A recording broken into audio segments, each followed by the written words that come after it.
सभी बच्चों को बहुत बहुत नमस्कार। मेरा नाम विजय है और आपका बहुत बहुत स्वागत है हमारे ई पाठशाला के चैनल में। And all you know that हम सभी बच्चों के लिए हमने अभी एक रिसेंटली क्या कहते हैं नया जो वो है आपके लिए सिलेबस वो लॉन्च किया है। 2000 जो बच्चे 2021 के अंदर नए आए हैं उन सभी बच्चों के लिए समय समय पे जो हिस्ट्री है, पॉलिटिकल है, ज्योग्राफी है, उनके जो सिलेबस हैं वो धीरे धीरे डलते रहेंगे। यूट्यूब पे भी लाइव क्लासेस होंगी आप सभी बच्चों के लिए समय समय पे। और आज हम इस वीडियो के अंदर डिस्कस करने वाले हैं सेकंड चैप्टर। तो अगर आप लोग यूट्यूब के अलावा हमारे साथ दूसरे प्लेटफॉर्म पे जुड़ना चाहते हैं, जैसे कि आपका इंस्टाग्राम, फेसबुक पेज, ट्विटर और साथ में आपका टेलीग्राम, ये सारी चीज़ों पे आप सभी हम लोग अवेलेबल हैं। और आप इस वीडियो के डिस्क्रिप्शन में लिंक देखेंगे, आप वहाँ से जाके हमें क्या कहते हैं ज्वाइन कर सकते हैं। अगर आप यूट्यूब पे हमारे साथ जुड़े हुए हैं तो आप इन सभी प्लेटफॉर्म पे भी जाइए, बिकॉज हम वहाँ पे भी एक्टिविटी जो है बच्चों को देते रहते हैं। रिसेंटली अपडेट्स जो होती है वो भी हम करते रहते हैं। तो इस पूरे के पूरे चैप्टर का नाम अगर हम देखें तो चैप्टर का नाम आपको पता है, सेकंड चैप्टर के ऊपर बात हो रही है इस वीडियो के अंदर। तो सेकंड चैप्टर पूरी तरीके से जो यूएसएसआर के डिसइंटीग्रेशन, दैट मीन्स खत्म होने की प्रक्रिया को बताता है। तो इस पूरे चैप्टर का जो मेन टॉपिक रहेगा वो यही रहेगा कि डिसइंटीग्रेशन जो हुआ था, सेकंड वर्ल्ड खत्म हुआ था, डिसइंटीग्रेशन हुआ था, वो कैसे हुआ था, अगर हुआ था तो उसके परिणाम निकल के समाज में क्या आए थे, और अगर डिसइंटीग्रेट हुआ था तो टूटने के कारण क्या थे, किसके, यूएसएसआर के। अगर आपने कोल्ड वॉर का पहला चैप्टर देखा है तो आप बहुत अच्छी तरीके से पता कर सकते हैं कि यूएसएसआर जो एक कैपिटलिस्ट आइडियोलॉजी के इग्नोरेंस में था, उसके विरोध में था, तो किस तरीके से यूएसएसआर खत्म होता है, तो वो हमें इस पूरे चैप्टर में देखने को मिलेगा। ठीक है, तो मेन टॉपिक क्या क्या रहेंगे, मेन ये कि विघटन के कारण और परिणाम बताने होंगे, यानी कि यूएसएसआर अगर खत्म हुआ है तो क्यों खत्म हुआ है। दूसरा, यहाँ पे हमें ये भी बताना है कि कम्युनिस्ट शासन के पतन होने से दुनिया के दूसरे हिस्सों पे क्या इफेक्ट पड़ा। क्योंकि देखो पूरा वर्ल्ड पूरी तरीके से दो ही विचारधारा के ऊपर फोकस था, या तो वो कम्युनिस्ट था या वो कैपिटलिस्ट था। लेकिन अगर एक दुनिया का हिस्सा जो कम्युनिस्ट था वो पूरी तरीके से खत्म हो जाता है तो समाज में, दुनिया में उसका क्या फर्क पड़ेगा वो तो हमें देखना है। But we are Indians, so that is why हमें ये भी जानना है कि इंडिया से इसका क्या संबंध था पहले यूएसएसआर में, और यूएसएसआर के बाद जो कंट्री दूसरी बनी थी उस कंट्री का जो रशिया बनी थी उसका हमारे साथ बाद में संबंध कैसा बना। Okay, so this is the main keywords and the key point of this chapter. On in this chapter we all studied about this but in very broad part। ठीक है ना, तो हमें बहुत गहराइयों से समझना पड़ेगा इसके अंदर कि भाई ये है क्या। ओके, तो एक और सबसे इंपॉर्टेंट चीज़ मैं आपको बताना चाहता हूँ, अगर आप हमारे साथ YouTube चैनल के अलावा मुझसे लाइव पढ़ना चाहते हैं तो उसके लिए भी हमने वीडियो के डिस्क्रिप्शन में लिंक दिया हुआ है, जहाँ पे आपको फॉर्म फिल करना है और फिल करने के बाद आप हमारे साथ लाइव भी जुड़ सकते हैं गूगल मीट में, जिसमें हम बच्चों को लाइव पढ़ाएंगे। फेस टू फेस वाली जो डाउट्स वाली वीडियोज़ होती है वो हम कवर करेंगे। तो अब यहाँ पे इस पूरे चैप्टर की शुरुआत में सबसे पहले मैं आपको ये बताना चाहूँगा, क्योंकि आपको लगता है कि यहाँ पे यूएसएसआर के बारे में पूरा बताया गया है, लेकिन मैं इसको यूएसएसआर की पूरी हिस्ट्री को उठा रहा हूँ और मैं आपको ये दिखाने की ये कोशिश कर रहा हूँ कि किस तरीके से हिस्ट्री में दो विचारधाराएं पहले से ही बन गई थी। एक थी कैपिटलिस्ट आइडियोलॉजी, ठीक है ना, एक थी एक थी कैपिटलिस्ट आइडियोलॉजी और एक थी कम्युनिस्ट आइडियोलॉजी। अब समाज के अंदर अगर ये आइडियोलॉजी बन रही है, कम्युनिस्ट आइडियोलॉजी, कम्युनिज्म आइडियोलॉजी, अगर ये आइडियोलॉजी बन रही है तो क्यों बन रही है। So we need to understand the historical background. तो पॉलिटिकल आप सोच रहे होंगे यार ये पॉलिटिकल पढ़ा रहा है या हिस्ट्री पढ़ा रहा है, लेकिन सही मायने में ये वर्ल्ड पॉलिटिकल है। सो दैट इज हमें थोड़ा इसे ऐसे ही समझना पड़ता है, ठीक है ना, तो आपको फोकस करना पड़ेगा। तो अब हमें जानना क्या है, हमें तो बस इतना सा पता था कि 1945 के बाद कोल्ड वॉर स्टार्ट हुआ था और कोल्ड वॉर के बाद यूएसएसआर और साथ में यूएसए जो थी वो अलग अलग आइडियोलॉजी बट गई थी। लेकिन हमें ये भी जानना है कि 1945 से पहले यूएसएसआर में ऐसा क्या हुआ था कि उन लोगों ने पूरी तरीके से अपनी आइडियोलॉजी जो थी वो कम्युनिस्ट रखी। ओके, तो हमें इस पे फोकस करना होगा। तो चलिए स्टार्ट करते हैं। तो मैं आपको थोड़ा सा बैकग्राउंड में लेके जाना चाहूँगा 1945 से बैकग्राउंड में 1917 में, ठीक है। तो एक क्रांति होती है, क्रांति का मेन मकसद था समाज में सभी को बराबरी मिले, समाज में जो मोनार्की सिस्टम है, राजशाही शासन है, साम्राज्य जो राजा का शासन है, राजशाही शासन है, वो पूरी तरीके से ख़त्म होना चाहिए। और वो पूरी तरीके से ये चाहते थे कि सोवियत सोशलिस्ट रिपब्लिक ऐसा ये बनाना चाहते थे, एक तरीके का यूनियन, क्रांति के बाद आफ्टर रेवोल्यूशन। तो ये 1917 में पूरी तरीके से एक, मैं कह सकता हूँ, रिवॉल्ट फूट पड़ा, रेवोल्यूशन फूट पड़ा। लेकिन थोड़ा सा अगर 1917 से बैकग्राउंड पे जाएंगे तो हमें ये समझ में आता है कि कैसे व्लादिमीर लेनिन जो थे वो इस क्रांति के मेन, मैं कह सकता हूँ, उद्धार महानायक या उस मेन लीडर बोल सकता हूँ जो रशियन रेवोल्यूशन के सबसे इम्पोर्टेंट पहलू में से एक थे। तो प्रॉब्लम पता है क्या थी? प्रॉब्लम ये थी कि समाज के अंदर एज ऑफ चेंज आ रहा था। अगर आपको याद हो, आपने 1987 के अंदर फ्रांस की रेवोल्यूशन के बारे में पढ़ा था। फ्रेंच रेवोल्यूशन में ये बताने की कोशिश करी गई थी कि कैसे मोनार्क, जो राजा था मोनार्क, वो पूरी तरीके से जनता के विरोध में था, जनता को राइट्स नहीं देता था। और वहाँ पे फिर धीरे धीरे करके राजा का शासन खत्म हुआ और इसी का इफेक्ट कहीं ना कहीं रशिया और यूरोप की दूसरी कंट्रियों में भी हमें देखने को मिला। लेकिन रशिया की ना थोड़ी सी इनक्रेडिबल कहानी थी। रशिया की इनक्रेडिबल कहानी इसी वजह से थी क्योंकि सोशलिज्म यूरोप के अंदर तो चल ही रहा था, लेकिन यहाँ पे प्रॉब्लम थी कि सोशलिस्ट लोग जो थे वो पूरी तरीके से प्राइवेट प्रॉपर्टी के अगेंस्ट में थे। अब सोशलिस्ट लोग कौन होते हैं? सोशलिस्ट मतलब समाजवादी, ओके, समाजवादी लोग जो समाज के हित के बारे में सोचते हैं उन्हें हम सोशलिस्ट बोलते हैं। और सोशलिस्ट लोग प्राइवेट प्रॉपर्टी के अगेंस्ट में क्यों थे वो अभी हम देखते हैं। वो ये जानते थे कि जितनी भी प्राइवेट प्रॉपर्टी होती थी, देखो रशिया के अंदर बड़े बड़े इंडस्ट्रियल्स रहते थे, बड़े बड़े रिच लोग रहा करते थे और पुअर लोग रहा करते थे। प्रॉब्लम ये थी कि रिच लोगों के पास बड़ी बड़ी ज़मीनें होती थी, that is why they become the land owners. और ये लोग बेचारे उनकी फैक्ट्रियों के अंदर काम किया करते थे, फैक्ट्रियों के अंदर काम करते थे। तो प्रॉब्लम ये होती थी कि जो भी फैक्ट्री में से प्रॉफिट निकल के आता था वो पूरा का पूरा प्रॉफिट रिच लोग ले लिया करते थे और बेचारे जो पुअर लोग हुआ करते थे उनको सैलरी में से थोड़ा बहुत हिस्सा मिल जाता था, लेकिन फिर भी उनकी लाइफस्टाइल ज़्यादा अच्छी नहीं थी। तो ये सबसे बड़ी प्रॉब्लम थी। तो इसीलिए ऑनर जो हुआ करते थे, जो रिच लोग हुआ करते थे रशिया के अंदर, ऑनर जो हुआ करते थे वो अपनी प्रॉपर्टी का यूज़ करते थे लेकिन पर्सनल गेन के लिए, खुद के प्रॉफिट के लिए। जनता को लाभ हो ना हो उससे उन्हें कोई मतलब नहीं है। तो एक तो ये प्रॉब्लम रहती थी। दूसरी प्रॉब्लम यहाँ पे ये थी कि the condition of poor worker, मतलब जो लोग इनकी फैक्ट्रियों में काम कर रहे हैं ना, जो लोग इनकी फैक्ट्री में काम कर रहे हैं, फैक्ट्री में ना तो काम करने की सुविधाएं अच्छी, ना तो इनके काम करने के घंटे फिक्स होते थे। तो ये आइडियोलॉजी बहुत बैकग्राउंड से चलती आ रही थी कि प्राइवेट कैपिटलिस्ट जो लोग हैं वो पूरी तरीके से गरीब लोगों से अक्यूमुलेट करते हैं और वो उनको बस उनकी काम का थोड़ा बहुत मुनाफा उनके साथ सैलरी के रूप में शेयर कर देते हैं और अमीर लोग अमीर होते जाते हैं और गरीब लोग गरीब होते जाते हैं। तो एक तो सबसे बड़ी प्रॉब्लम ये थी, ठीक है। अब इसको क्या कहते हैं, रशिया के अंदर उस तरीके की आइडियोलॉजी पैदा होनी चालू हो गई। आइडियोलॉजी कैसी कि कट्टरपंथी लोग, कुछ लोग समाज में बदलाव तो चाहते थे, कट्टरपंथी लोग थे ये लोग, कट्टरपंथी, जिन्हें हम रेडिकल बोलते हैं, इन्हें हम रूढ़िवादी लोग बोलते हैं, रूढ़िवादी लोग, और इन्हें बोलते हैं हम उदारवादी लोग। मतलब अलग अलग उदारवादी लोग। तो अलग अलग समाज में पूरे रशिया के अंदर उस समय पे 3 आइडियोलॉजी उस समय पे राज कर रही थी। रूढ़िवादी लोगों का मतलब ये था कि समाज में बदलाव होना चाहिए पर धीरे धीरे होना चाहिए।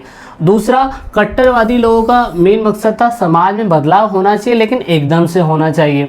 और जबकि लिबरल्स लोग, उदारवादी लोग ये जानना चाहते थे कि समाज अगर बदले तो वहाँ पे जनता का शासन होना चाहिए और वहाँ पे जो पार्लियामेंट होती है वो पार्लियामेंट जनता के द्वारा होनी चाहिए। जबकि रशिया के अंदर ऐसा था ही नहीं।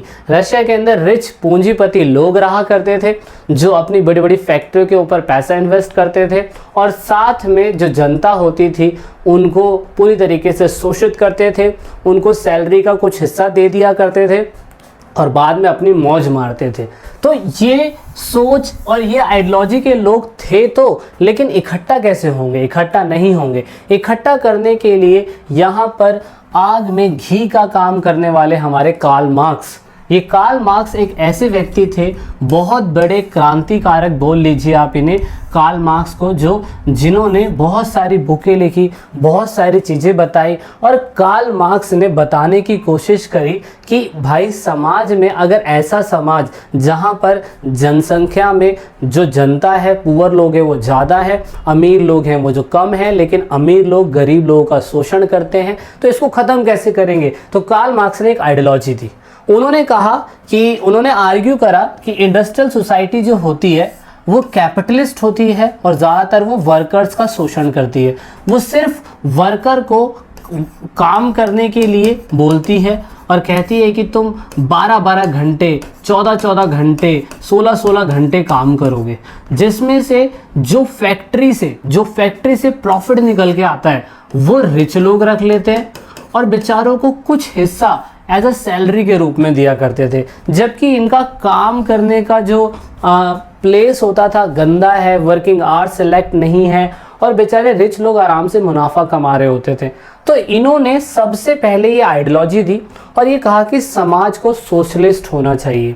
समाज को सोशलिस्ट इसलिए होना चाहिए कि जब वो सोशलिस्ट समाज आ जाएगा तो सोसाइटी का कंट्रोल उसके ऊपर हो जाएगा और सारी की सारी प्रॉपर्टी जो होगी वो इक्वली सभी लोगों में बांट दी जाएगी। So this is the main ideology. Worker had to construct a radical society, socialist society where all the property was socially controlled, socially not capitalist। आपको ये फोकस करना है।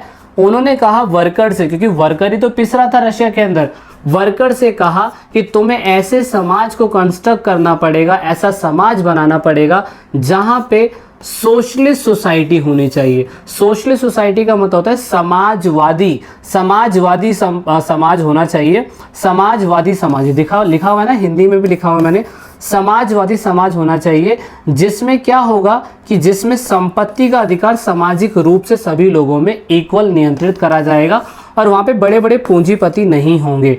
बड़े बड़े पूंजीपति नहीं होंगे तो प्रॉपर्टी का पूरा हिस्सा सरकार के कंट्रोल में आ जाएगा और सरकार के जब कंट्रोल में आ जाएगा या तो सरकार जनता के वेलफेयर के लिए काम करेगी या तो जनता के अंदर बांट देगी। सो this is the main ideology और यही कारण था कि रशिया के अंदर राजा को हटाया जाता है and this is called the revolution, this is called the Russian revolution.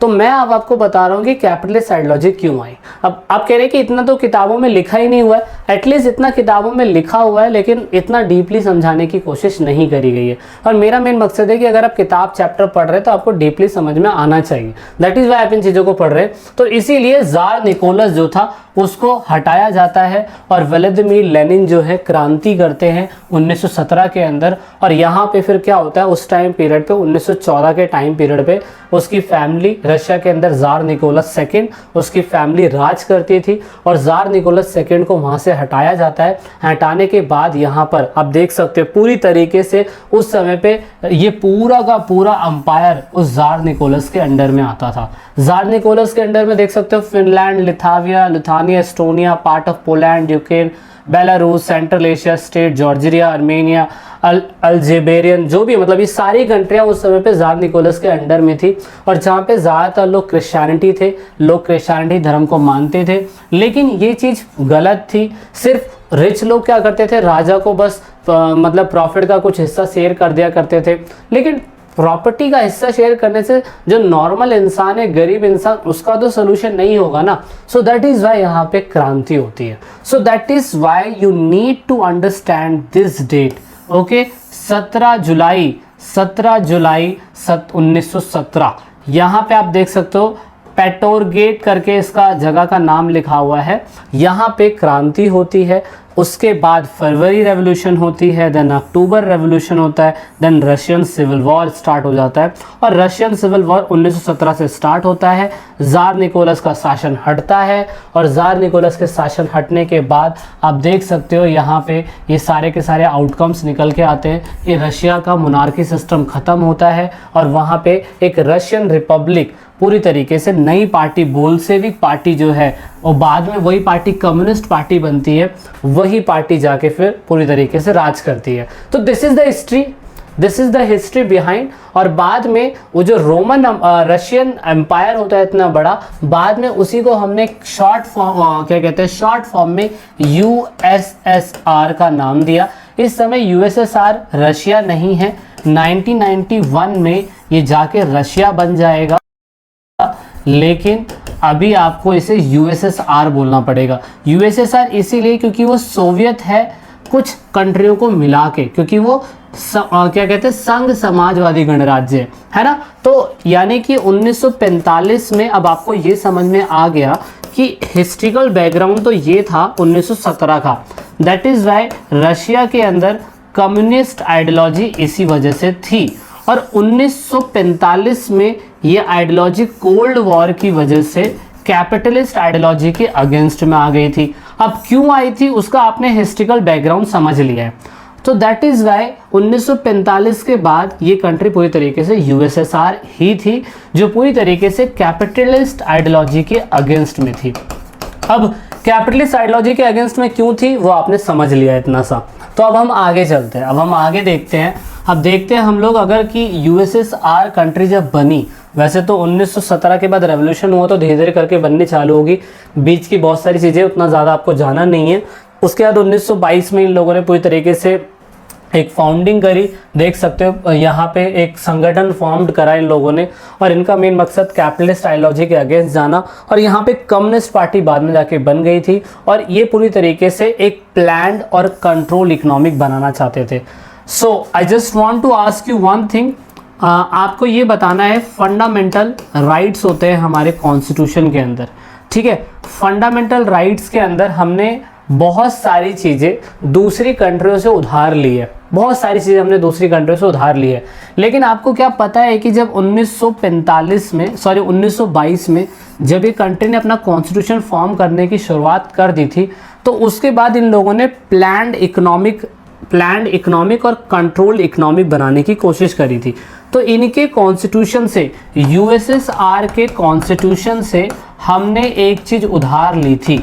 तो यूएसएसआर में क्या खासियत थी, जो चीज़ हमने इनसे बोरो करी थी, ओके, बोरो करी थी हमने इनसे, क्या बोरो करी थी वो आपको कमेंट करके बताना है, ओके। वो हमारे फंडामेंटल राइट्स और साथ में हमारे जो कॉन्स्टिट्यूशन है जो हमने बनाया था अपना भारत देश का संविधान, उस कॉन्स्टिट्यूशन के अंदर हमने कहीं ना कहीं कॉन्स्टिट्यूशन के अंदर हमने यूएसएसआर के कॉन्स्टिट्यूशन से कुछ चीज़ उधार ली है। और इसलिए आपको पता है कि हमारा संविधान उधार का थैला है। जिन जिन देशों से हमें चीज़ें अच्छी लगती है उन देशों से हम चीज़ें ले लेते हैं। तो आपको बताना है यूएसएसआर से हमने क्या चीज़ उधार ली थी, ठीक है। तो ये चीज़ इंपॉर्टेंट थी, वो मैं आपको नहीं बता रहा हूँ।